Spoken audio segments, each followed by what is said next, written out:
And here we go. So it's all on you now, Nick. Thanks.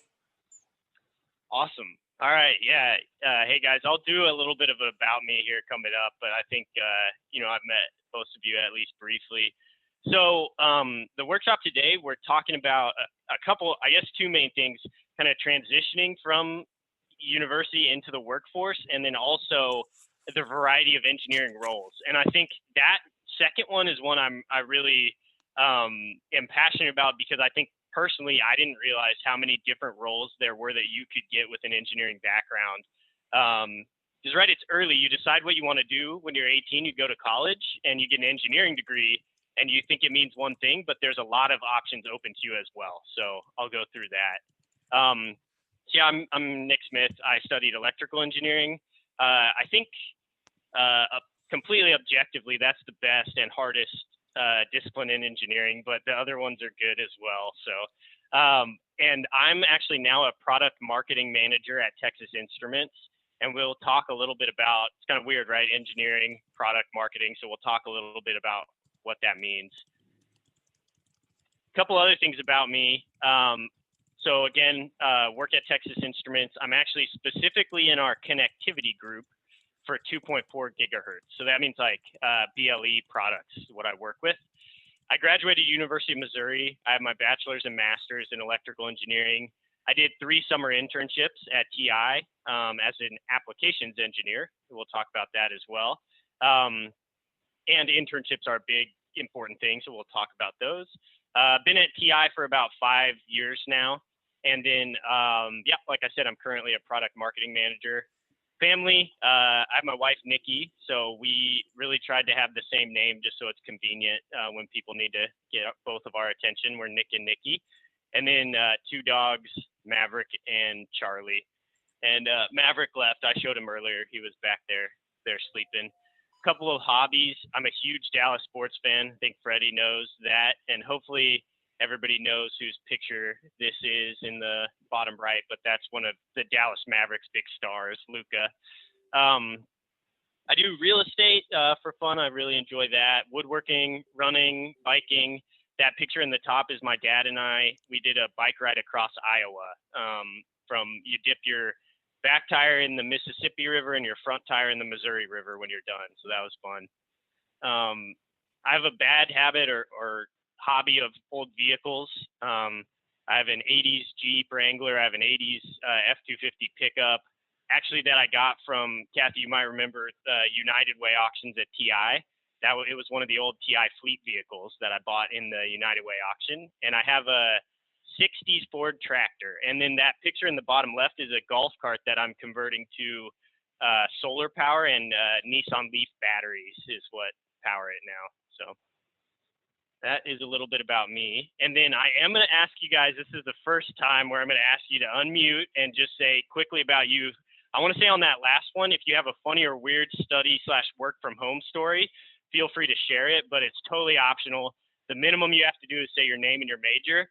And just to be fair, I'll share my work from home story, my funny one first. My wife and I have a pretty small house, which when we're just living is perfect, but when we were both working here, it was a challenge. We have an RV, so I worked out in the driveway in the RV for a long time. And as part of my job at work, I shot video, like product videos, and I have this talk show, and we talk about new products and stuff. And I had to shoot it remotely out in the RV. And one of the people who watched commented and was like, he saw the background. He's like, "Oh, no way. Does Nick live in a van? That is so cool." And I commented back. I was like, "Yeah, I know. I'm pretty cool guy." So, okay. So yeah, if we can really quick go down, maybe start with you, Freddie, and then we'll go down the line, and just quick name and what discipline you're studying. All right. So my name is Alfredo. I'm doing electrical engineering. Thanks to Nick, kind of convinced me down that pathway. Funny or weird, I think schoolwork. This semester I had to do with a lot of building circuits, and my desk is kind of a mess. This used to be worse. It's basically Nick calls it a rat's nest. It used to be worse, but yeah, I blew up a lot of stuff. So I learned my lessons by scaring myself with capacitors and everything. And yeah, almost burned the house down a couple times. Nice. But you live and you learn, you know. Awesome. Okay, Christian, do you want to go next? So hi, my name's Christian, and I'm studying mechanical engineering. Nick, you may or may not know I'm your son's student or your dad's student. So Yes. he talks a lot about you whenever we meet up, and I don't have a really funny or weird story from home. It's just been really normal over here. Just a lot of quarantine. We don't usually go out much, but I guess you could say a story from school just in general. I'm into my mechanics 2 class, and it's just been a lot more hands-on than most other classes, and I feel like it's more enjoyable that way for me. So other than that, I mean, I'm just regular, and Burke has always been trying to tell me that you're convincing Freddie and others to switch from mechanical to electrical. So I think it's funny, right. but we both have our bias. I feel like mechanical is overall a more generalized engineering branch, and I feel like that suits me a lot better. Yeah, and you know what? I got into like working on all these old vehicles. I'm like, shoot, I wish I had a little bit more of that mechanical prowess. But I can do the electrical stuff fine. But yeah, so that's good, awesome. And then Janika, do you want to go next?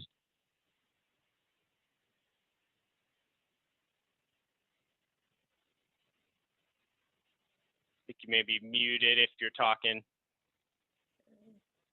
Let's go. Maybe we'll go to Perla, and then if we get maybe Janika's stepped away, AFK, right, away from keys. Yeah. Okay. Perla, well, you want to go ahead? Yeah. My name is Perla Diaz, and I'm currently studying to be a computer engineer. That's good. Second best behind electrical. They're very related. That's cool. That's awesome. Okay.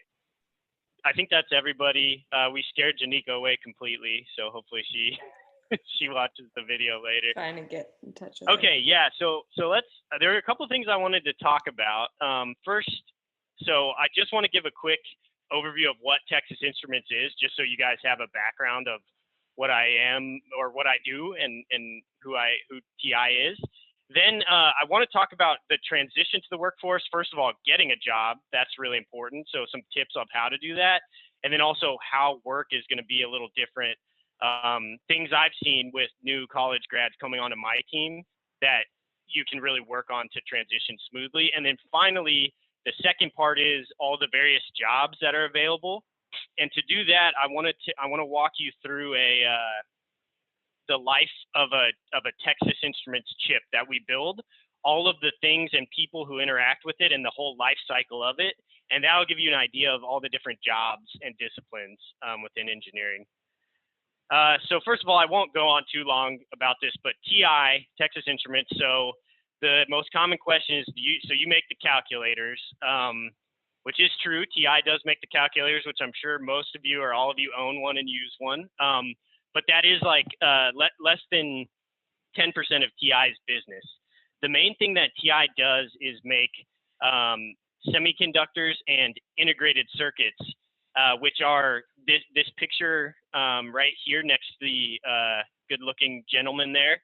That thing that's being held by the tweezers is an integrated circuit. So those are used to build all the electronics around you.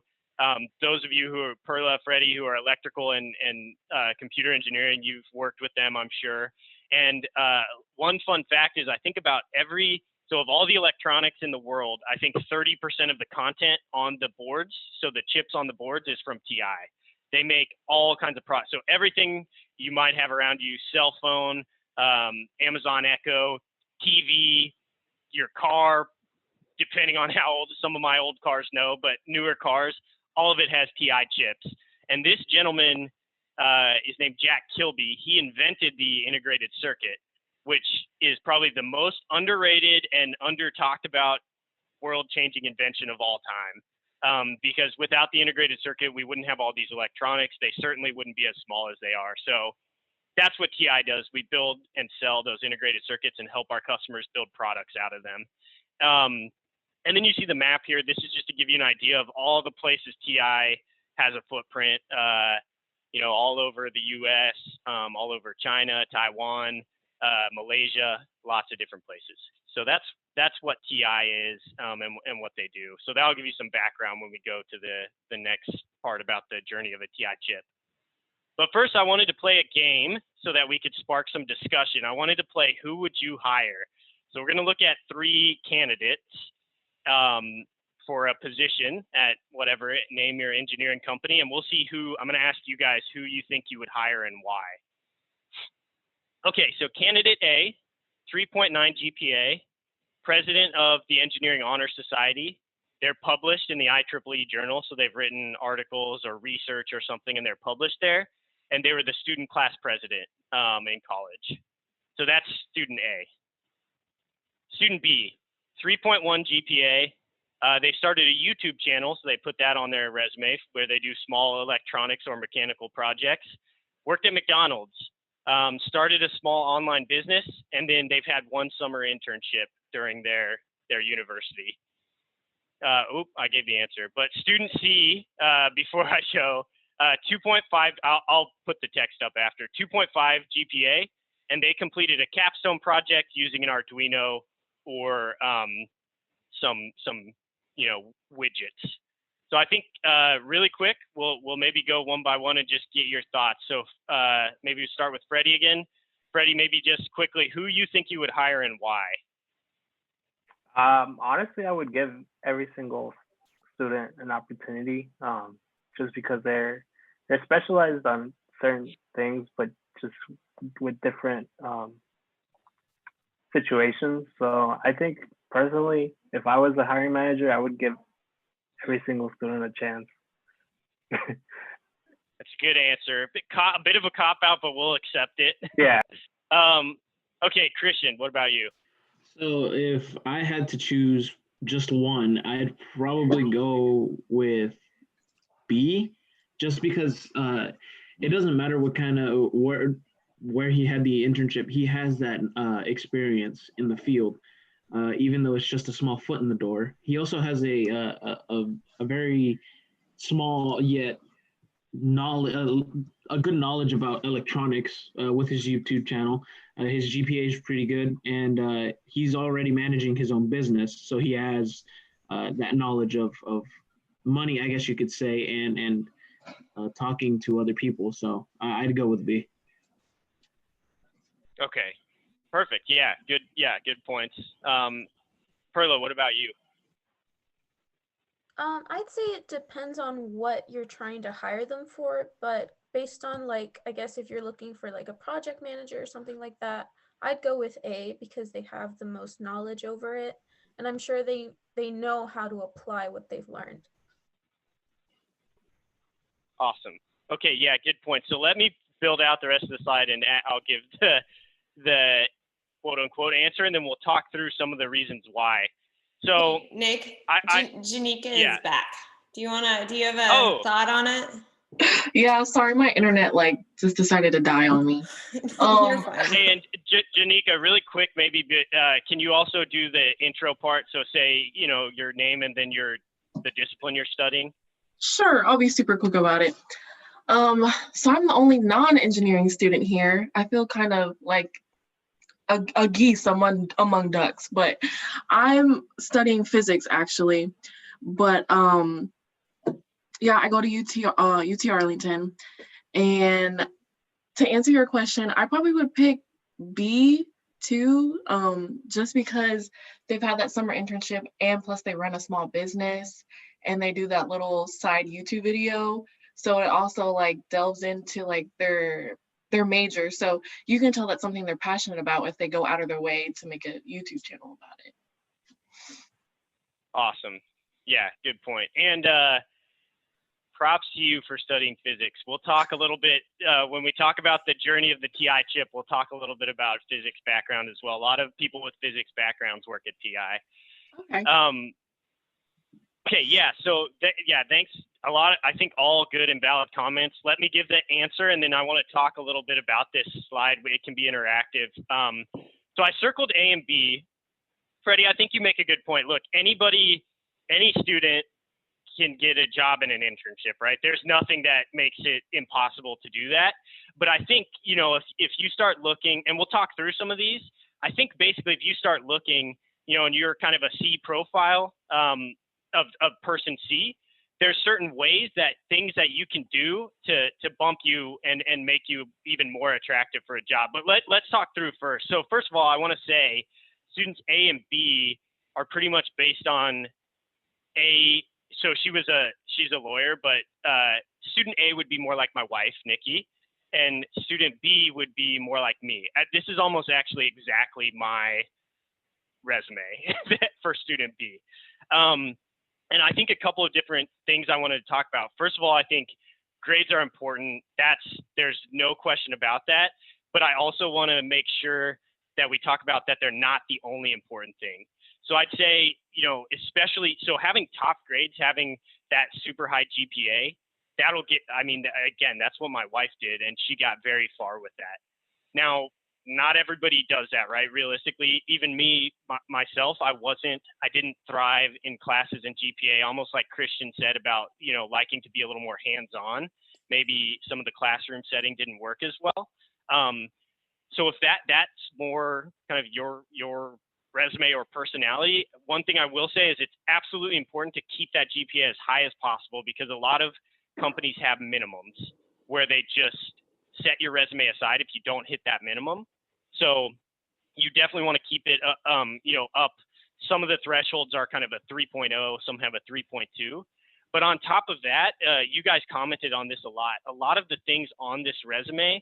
So when I interviewed, just from my personal experience, when I interviewed from jobs, I started a small company called Driver Dudes. And I sold these electronic components online, and then I worked at McDonald's. And when I interviewed for jobs, Driver Dudes was by far the number one thing I was asked about in interviews by every company across the board. And the reason is because of the things that you guys mentioned as we talked through this profile. One thing, as we talk about transitioning into the workforce coming up, one thing that's very important is for when you get into the workforce, you won't have necessarily as much of a schedule or oversight or everything that you have in college. It'll be 1 degree less. And so the boss there is looking for somebody that they can give some guidelines to, and they can expect them to then go and do the things they need to without a lot of micromanagement. And that's why everybody commented on starting a business, because they saw that it had some, entrepreneurial or proactive drive to do that. And then they also, I think Christian made this point, see that you get exposure to all parts of a business, not just the technical side, not just the money and business development side. So I think it's important to understand that different profiles of resumes or experience can all get jobs, but there's certain things that can help. So if we talk about student C really quick, one thing I wanted to mention, so I put that capstone comment on there intentionally. It's great to talk about your capstone or your school projects.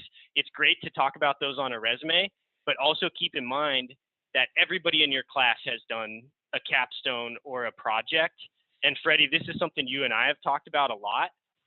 What's really valuable is to go one step beyond that. And if you have some time to do even really small project on the weekend and document it in a blog or a YouTube and put that link on your resume, that's going to bump you several points up in an interviewer's mind to see that you've done something like that. So absolutely talk about your capstone, but try to do some outside projects. Again, Christian, you're mechanical. I don't know what you're into, but if you're working on, cars or bikes or whatever you like to do, Freddie, if you're working on small Arduino projects, I'd really encourage you guys to document those and put them online. And then Janika, I know, so physics to the most of the world is a pretty big mystery, and there's some pretty popular people who do like very short, very basic, like they dumb it down, very basic to the rest of us physics tutorials. Some people focus on lasers. All of those things are things that would take very little time, I think, for all of you to do, and would be very high impact as you put it on a resume, whether it makes, a profile of the quote unquote C look more like a B or not. And again, I'm speaking from my experience as fitting into this B profile. If you look like the A student, good on you. Again, there's nothing.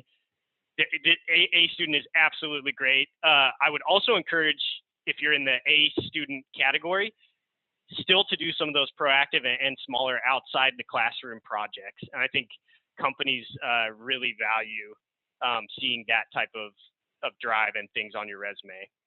So let me pause here really quick and get some of your thoughts. Have you guys been able to do some outside things? Have you had interviews and feedback on your resume? Let's see if you guys have any comments or thoughts here. I do. So I recently just got a new job because I was unemployed for like 6 months because of COVID. And my mom helped me like fluff up my resume. So I used a lot of like the thesaurus because I didn't want to use like regular words, I guess.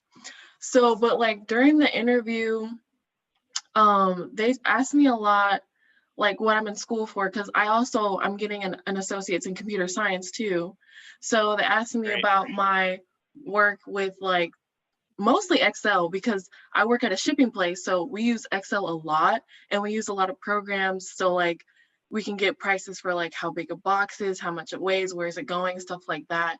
And since I've taken like a good amount of programming classes, I can basically make those from scratch. And they were pretty surprised that I could do that, because not a lot of people can even use like Excel spreadsheet and all the shortcuts and stuff like that. So, and they asked me a lot about like my other degree, like my physics degree. And recently in my modern physics class, which is like my favorite class, but it's like the hardest class I've ever taken so far, we're doing a group project, and I got the opportunity to talk to an astrophysicist that teaches at my school. So we got to talk to him about like dark matter and dark energy, which is the research project I'm doing, which was really cool. So like that kind of, I think talking to him kind of set where I want to go with my physics career, if it's like mainly research or application on like making devices for like dark matter detection and stuff like that. But they also asked about that, and they were pretty surprised that I'm learning something that hard. So, but putting that on my resume, really set me apart from other people that applied, because it showed that I was like diverse in things that I want to learn. But most importantly, they said that the fact that I want to go out of my way to learn things that I don't necessarily know, like really helped them decide whether or not they wanted to hire me, even though it's just like at a shipping company. Having that background of like going out of my way to learn things really showed that I have like initiative and that I bring value to the company and stuff like that. Yeah, that's an awesome example. I think a couple of things that you said are really resonate with me. I think number one, it's clear that, so put the things on your resume that you want to talk about in an interview that you're passionate about, which is something that you did that worked really well. And number two, put things on there that set you apart, right? You know your classmates, you know what people's resumes are going to look like. Put things on there like Janika, like you did in that case, that set you apart. So imagine this, a hiring manager has a stack of 30, 50 resumes on their desk. They're reading them, okay, volunteer hours, blah, blah, blah, blah, blah, blah, study dark matter with an astrophysicist in her free time. That's something that you're going to be like, okay, hold on, stop. Let's look at this one a little bit deeper. So yeah, I think that's awesome. Freddie? I saw you on mute. Yeah. I was going to say that I was talking to you, Nick, about my one internship interview that I had. They saw my resume, and they said, well, they kind of talked to me about it. They were really interested about the projects that I was doing, not only in class, but apart from like extracurricular activities doing the project.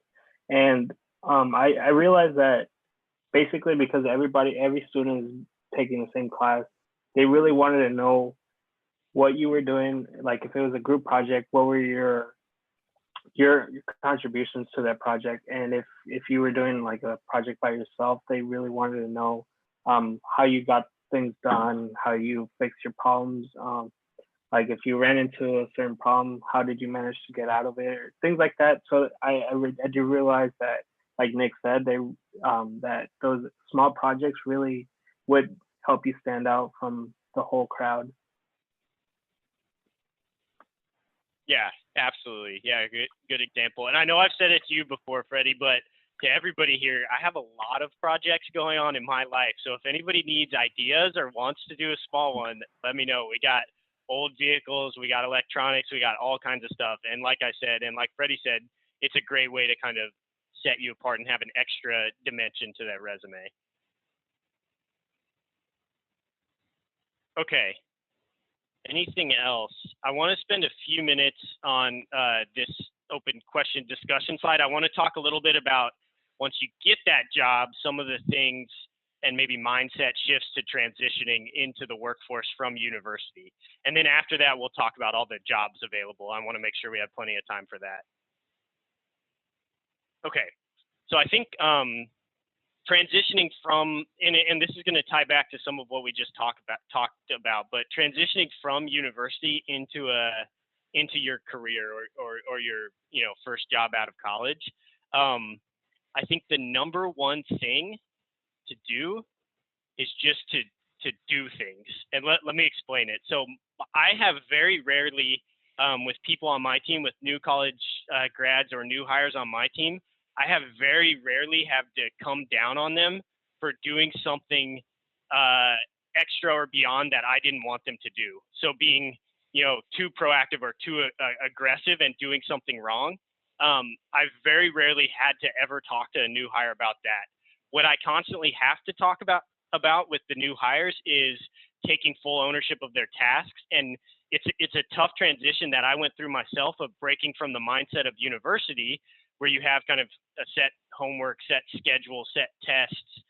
Tasks are very well defined, to going into the workforce where what your boss is looking for is somebody that they can say, hey, go figure out A, and that's all you get. And then you go do it. And I want to give you an example of one where the new college grad was a little bit too proactive and aggressive. And I liked it, but they did do something wrong on accident, but it was a good thing. So we were trying to get our parts into thermometers. That was a new place that my group at TI was trying to get our parts into, thermometers. And we had another group at TI who was already in thermometers. So they knew this space well. So I said, hey, go talk to them, figure out who their customers are, and see if you can go talk to them and we can work, together that way. And what this new hire did is he went and he got their whole customer list, and then he emailed all the customers and he almost tried to say, hey, we can replace that other group's stuff. You should look at our stuff. So obviously internal to TI, that wasn't a good move, right? I had to call the manager at that other group and apologize and say, hey, look, he didn't know what he was doing. But that behavior that he did so all I said was figure out how we can get into the thermometer. So the behavior of him going out, talking to the other group, getting the customer list, talking to all the customers, was a positive. So I didn't have to come down on him at all. I just said, hey, you gotta be careful about how you worded that and what you did there.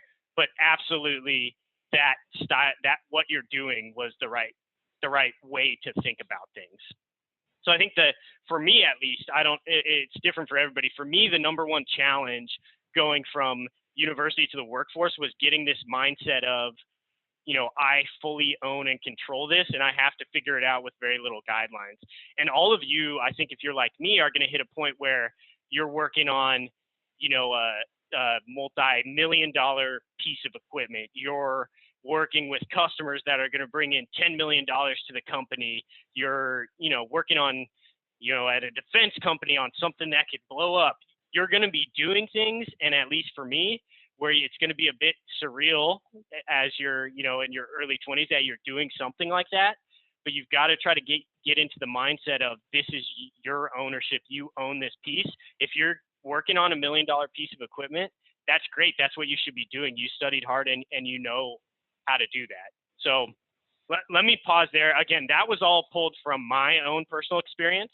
So I'm not sure has anybody had an internship or a job already where they've thought, and by the way, one last thing. So I went from, like I said, student B was basically my resume.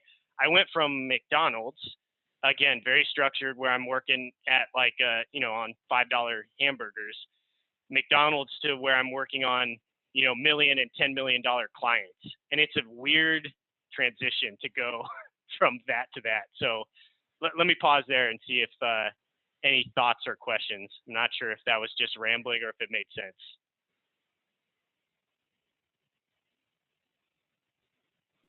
So like I haven't had an internship yet, but I'm hoping to get one soon. What is I really just don't know like what the environment is like at an internship. Like, cause you see movies about it, but I always feel like those are never real. Good question. Yeah, so I had 3 internships at TI, and it's going to be very different everywhere you go. But I think the important thing is to treat that internship like you work there full time. Okay. You've probably heard it. The cliche is, act and dress for the job that you want, not the job that you have. So when you're an internship there, treat it like you're a full-time employee. And a lot of the companies will treat it that way as well. So for me at TI, I wasn't grabbing coffee. I wasn't making copies. I was working on, critical pieces of engineering that impacted their customers. And I was going to customer sites, and I was working in the labs. So I'd say most companies, the internship's going to be like that. It's going to be meaningful work. And if it's not, treat it like it is, and seek out those opportunities yourselves. Like, just like you went above and beyond with, in your personal example earlier, do that in your internship. Anytime you can, spend extra time talking to somebody there or pick up an extra task. In the workforce, as you get on in your career, an important skill is going to be developing when to say no. But when you start your career, my advice is say yes to everything and take every opportunity that you're given in an internship. Okay. Yeah, and if I also think if you're, mostly grabbing coffee and making copies, that's so like the movie style of internship, I would look for another company, because I don't think that's the right way to do it. Yeah, and one thing to think about too, I know I don't work in engineering per se, but I hire people, and we work in technical fields. Treat your internship kind of like a job, like interview, because a lot of the times we talk about people who come in and we have an intern, and then the next year they're looking for a job, and we think, oh, they did XYZ, or they were proactive about XYZ. And sometimes that negates any experience we would normally be looking for, because we know them, right? And so that's something to think about too. Like Nick said, go above and beyond, but take it seriously no matter what you're doing, even if it is just a workbook one day. So. Yeah, absolutely. And it's a great feeling to a lot of places after the internship the summer before you graduate will go ahead and extend you that full-time job offer, because they want to keep you sometime middle of the year. And it's great to go into graduation knowing what your job's going to be and not having to face that scary time. So that's good as well.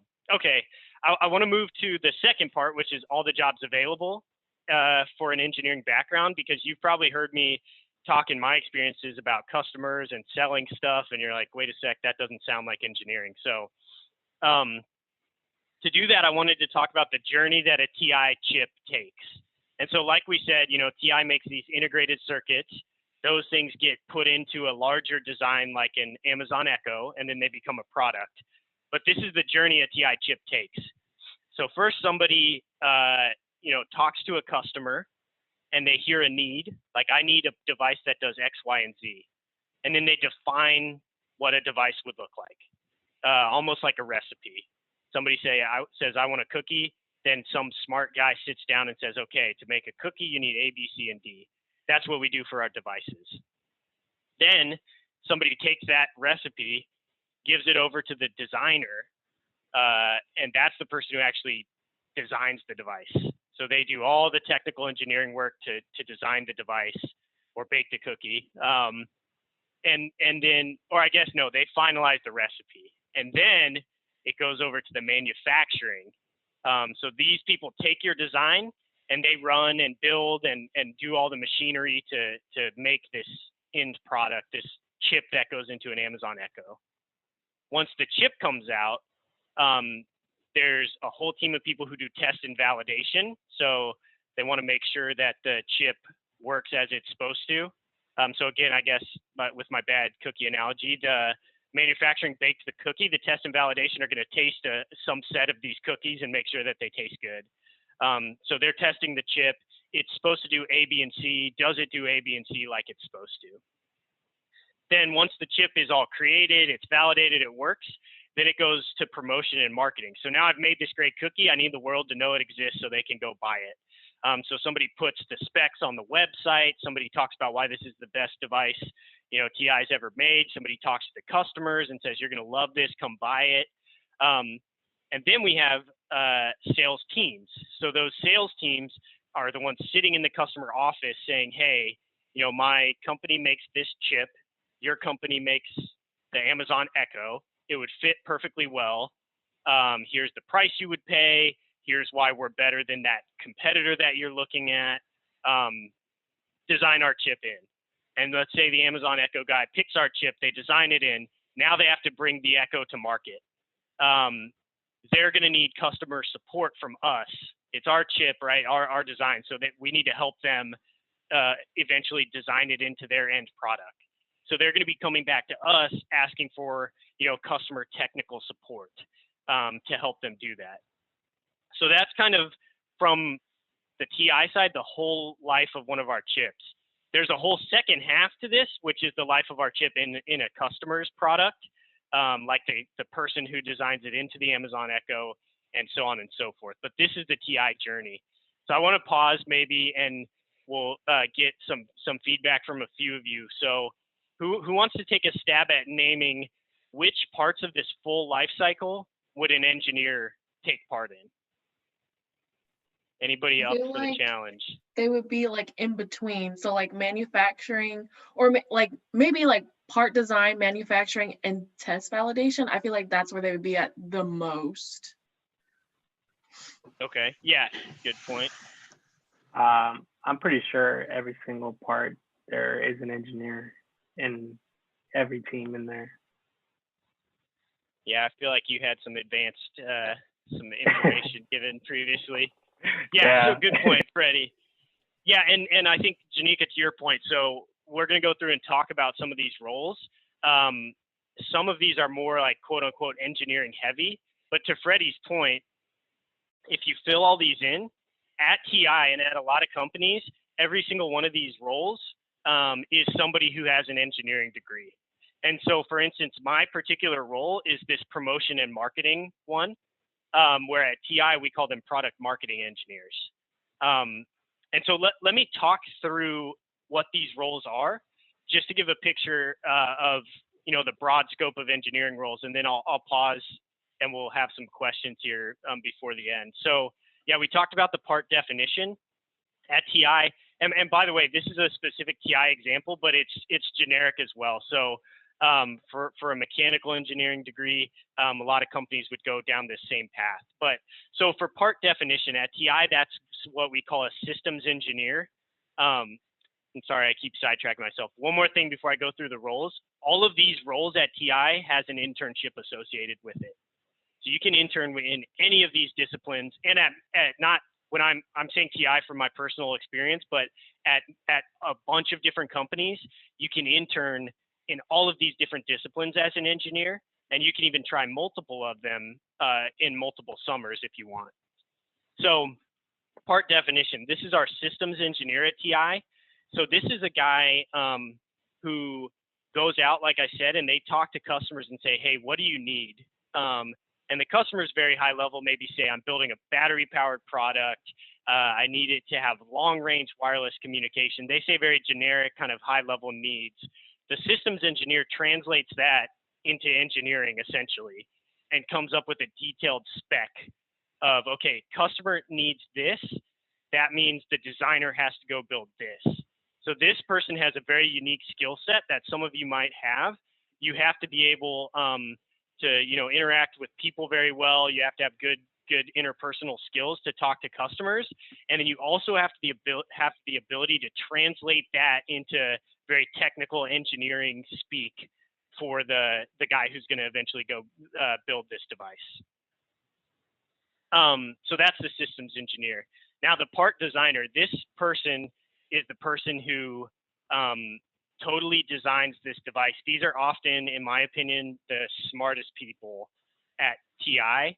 And this is, again, a very different skill set. This is, if you're more maybe introverted, you don't want to be talking to customers all the time, but you're very interested in problem solving, you're very detail oriented, and you're very technical, this is the role for you. I mean, I joke with these people at TI because they look at a computer a lot as they're designing. So their whole wing of the building is dark. They turn the lights off and they have these special filters so it doesn't hurt their eyes. So I'm like, yeah, these are the quiet ones we shut away in the dark wing of TI, and they come up with brilliant devices. So that's another role. Then you go to the manufacturing. This one's very interesting. So manufacturing, and I oversimplified this by putting it in one bucket. Manufacturing an integrated circuit like we do at TI, there's absolutely physicists here who've done deep research, like PhD physicists, on how to create these devices. And they actually help build and define the machines that ultimately build these devices. Then there's mechanical engineers. So there's hopefully we tour it someday. There's a manufacturing plant in Richardson that's the most advanced in the world. And it has robotics, it has conveyor belts, it has all kinds of things that us electrical folks wouldn't really understand. So we have mechanical engineers overseeing all of the manufacturing and building of the devices, as well as how the whole factory runs. So there's several jobs within manufacturing for several different disciplines of engineering. Then the test and validation engineer, this is kind of a cross between a designer and the systems engineer. This person is very detail oriented, and they, have to, again, the device is supposed to do this. So I need to run these tests. So probably if you're the type of person who opens something up and doesn't read the instructions before putting it together, this is probably not the area for you to go into. And I think, but they have to have some, interpersonal and communication skills, because they're going to have to take these results and then come explain to the marketing person or whoever else how the device works and all of that. So that's on the test side. Promotion and marketing, I think, is pretty, maybe more of a well-known. That's my role. As you would imagine, this is probably a fairly outgoing person who's has interpersonal skills. This person is going to be talking to the sales team a lot and saying, hey, this is how you sell our device. They're not going to be super deeply technical. They're still very the reason they have an engineering degree is because there has to be a level of technical understanding to sell the device. But where they go maybe broad and understand a lot of little high-level pieces, the designer goes, this wide and this deep. So this is a more broad, still needs some technical role, but you're not going to be in the labs. You're going to be out talking to people. You're going to be figuring out how to sell these devices. It's a lot more of a business-oriented role. And in this role is where you get into the finances too, of okay, this device costs X amount of money to build. If I sell it for X amount of money, what's my profit in there? So if you're into finances, talking to people, a little less technical, that would be a role for you.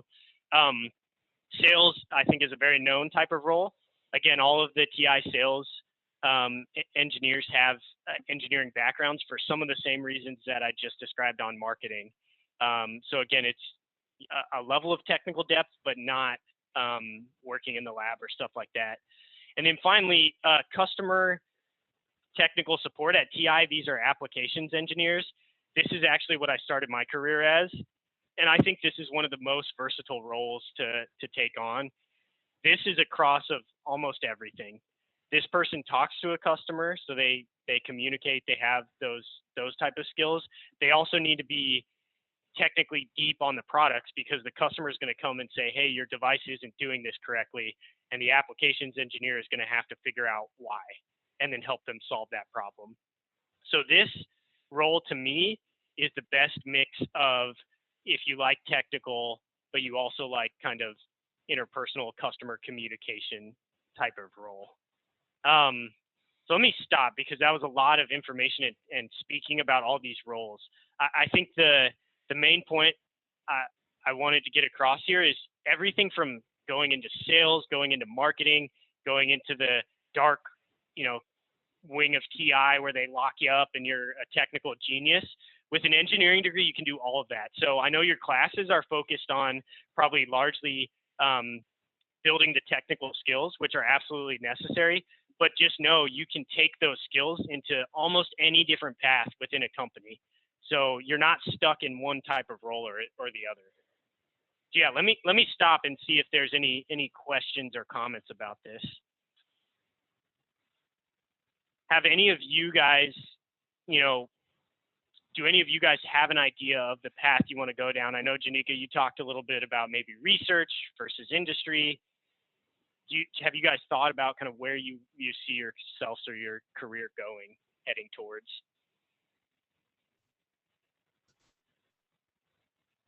Well, I know for a fact I've been noticing this for the longest time that I've been in school. I'm not so much smart, I'm more curious and talkative. So I feel like the integrated circuit designer wouldn't be for me, but how would you say I can find out what aspect I like the most? And can I choose what internship I go to if I do get selected to go into an internship at TI? Yeah, good question. And first of all, let me say, because I think I sound similar to you. So first of all of you guys are smart. You're studying engineering and physics, so you're definitely smart. But yeah, I'm like you. I wasn't passionate about going super deep in some of these technical topics.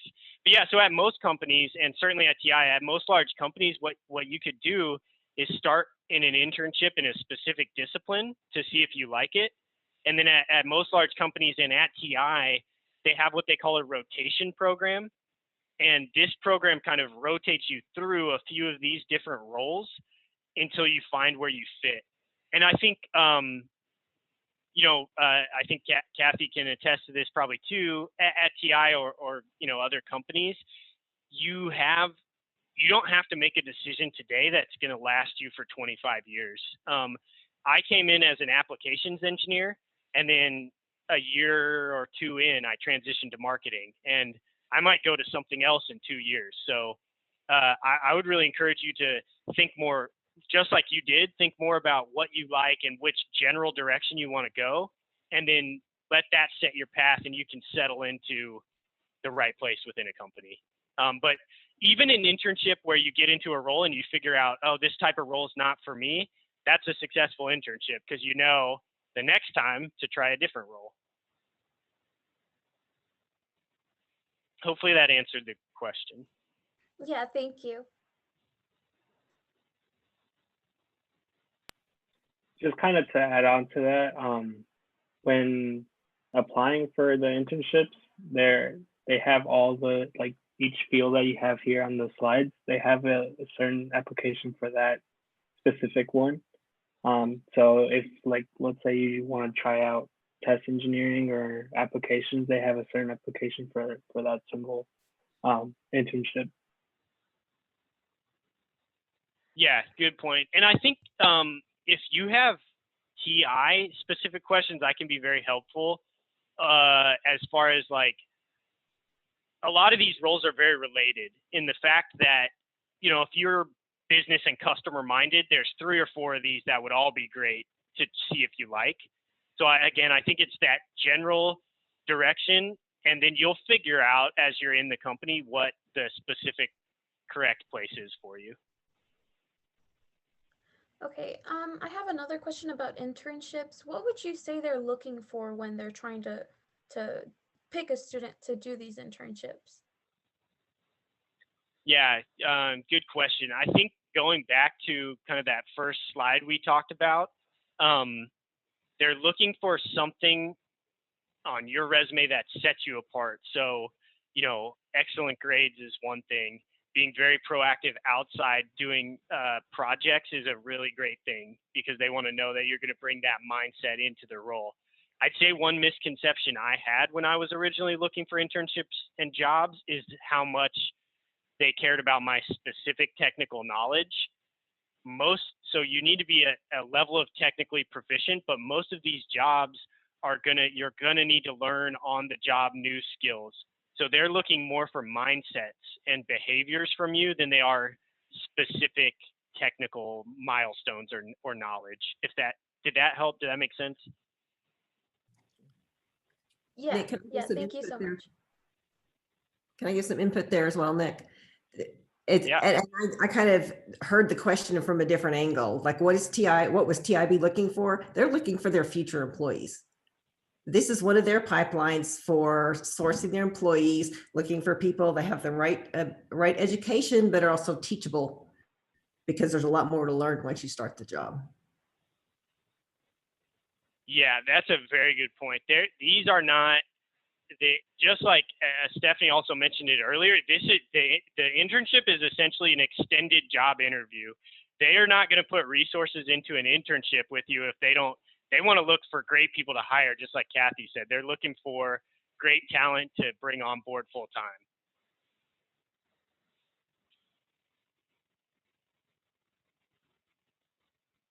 Any other questions about the roles, sales, marketing?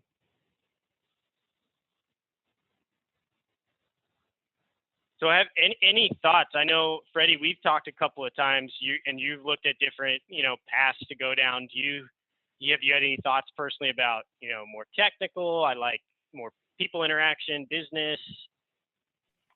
Well, personally, as you could tell, I am a little bit more of a person, like talking to people. I do have that little technical side, but not something that I would be really confident in. I can talk about like technical stuff to someone that doesn't understand it that very well and make them understand it. So I think that leads me a little bit more to a more personal, person-to-person communication. Awesome. Yeah, and Christian, I know you said you like to get a little more hands-on, like the classes where you have more hands-on experience are the ones you like better. So have you thought, in a job, so to be honest, a lot of my job is making PowerPoints and presenting on, the benefits of a device. Sounds like you would be the one who wants to be in the lab tinkering with stuff. Well, believe it or not, when I speak to Burke about what I'm truly going to go into, in the mechanical engineering aspect, from what I've seen throughout my years in college, there's two main branches, and the branch that I'm really interested in is more or less the design aspect of mechanical engineering, but I'm a lot more of a talkative person. I do have, just like Freddie said, same with him. I have the knowledge in the technical side, but I talk a lot. I talk a lot to people, and I'm just more of a person-to-person kind of engineer, I guess you could say. So for me, when I talk to Burke, we always discuss whether or not I'm going to feel more comfortable being in just the lab kind of person, or if I'm going to be a promoting / talking to the customer kind of person. But if it's possible, if I find a business that actually offers this kind of job, I'd more or less be in between, where I'd be in the lab looking over conveyor belts or just design aspects of parts of a machine and explaining them to customers or future clients. I feel like that'd be the best place where I could succeed in, just because it's two of my best traits, which is technical and speaking to people. So if a place offers it, I'll be more than glad to first of all just get a foot in the door. So I feel like just being in between is the best option for me right now. Yeah, awesome. Yeah, and like I said, there's definitely the roles are on a spectrum, and Like in my example, that applications engineer, where you're giving technical support to customers, sounds kind of like the fit for you is that type of role where you're interacting with customers on a technical level. That's really cool. And then Janika, you said you mentioned, do you want to go into research? It sounded like, so you want to get deeper and research the dark matter topic. Did I catch that right earlier? Yes, I do.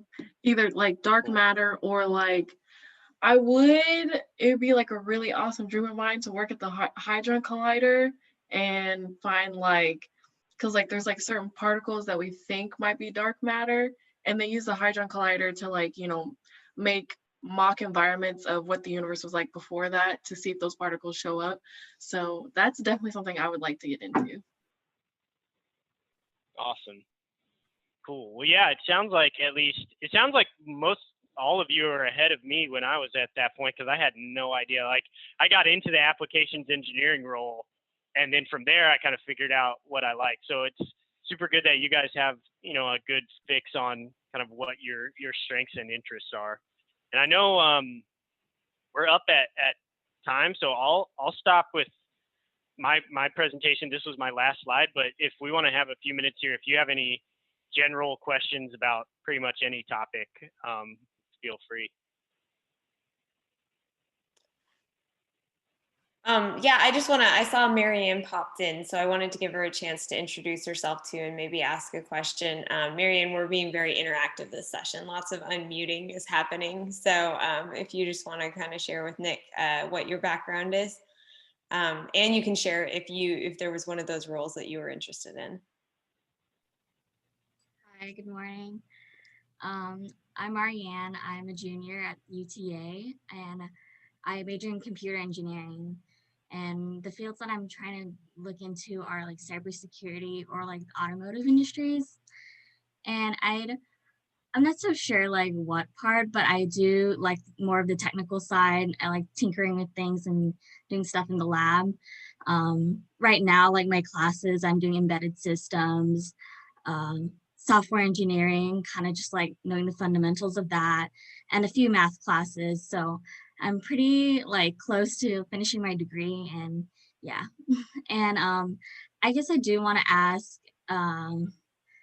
like, does TI ever like, depending on like the position, do they ever ask like any coding questions, and like what are like the best ways to like approach those kind of questions in the interview?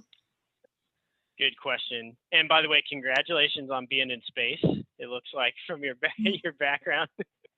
I had a background that I was using that looked like I was in the Mavs arena, and if like the work meetings weren't that serious, I would put it up. But otherwise I didn't. But yeah, it's a really good question. So I think we touched on it a bit earlier. Again, in the interview and the resume, they're looking for kind of mindsets and behaviors with a certain level of technical proficiency. So for a lot of roles, certainly at TI and probably at other places, it's likely that there will be a technical component of your interview. And what I would say is, any of the material you've learned in class, be prepared to answer a technical question on that. And then don't get discouraged when you hit a question that you can't answer. That's put there on purpose. The absolute intention is to get you to a point where you hit a question that you don't know the answer to. And part of the reason for that is to see how you try to work through that problem. So when you hit that question, it's not so much about getting the right answer as the process you take to work through it. But for the material you've covered in class, absolutely be ready to answer technical questions. And it is important to get those ones right. Thank you. And my group works so we do, I think maybe you weren't here for the beginning, but I work in wireless connectivity at TI. So we work with a lot of the automotive customers who are putting in, like Bluetooth connectivity or something in their vehicles. And so that'll be interesting. I'd like to, talk to you if you go pursue that eventually, because I know that they have a whole different level of software quality. There's certain quality benchmarks because you're in a car, which is life critical. So it's super interesting. That's cool that you know that those two fields are interesting to you.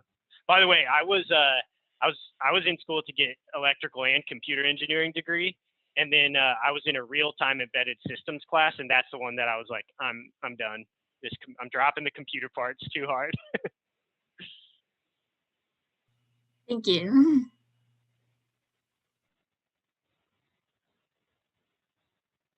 Okay, yeah, anything else? And by the way, a lot of my examples and information was about TI, but this was not a TI recruiting pitch. I was just, those are the examples I have personally.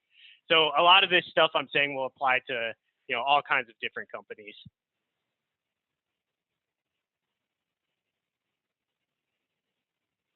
Yeah, anything else at all?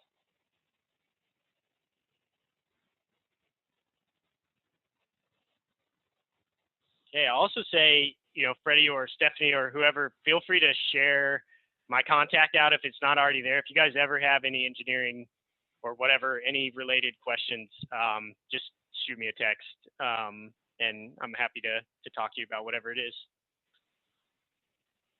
Yeah, I just wanted to say thank you very much for coming and talking with us. I think I learned a lot, and I think it was really beneficial because I felt like you gave us some real information that we can really use and take in the next kind of steps that are coming up for a lot of the engineering students who came in here today. I know a lot of you guys are coming up close on the end, so these are all things to think about and things that you can ponder on as we head into our student review discussions coming up in January as well. So I really appreciate your taking time on the weekend to hop in another Zoom call and talk to us about that. Yeah, absolutely. Yeah, like I said, contact me anytime. I like talking about this. Freddie and I go to dinner a lot. You guys can crash sometime. We can all go and talk about nerdy engineering stuff. Awesome.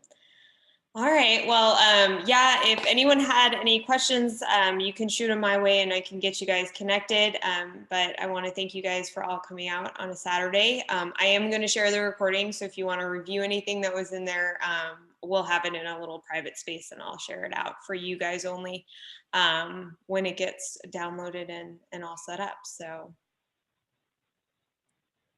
all right.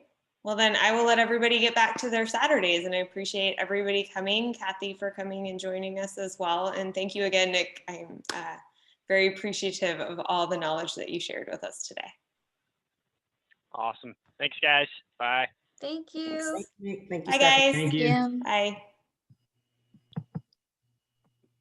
Hey, Nick. Oh, he left.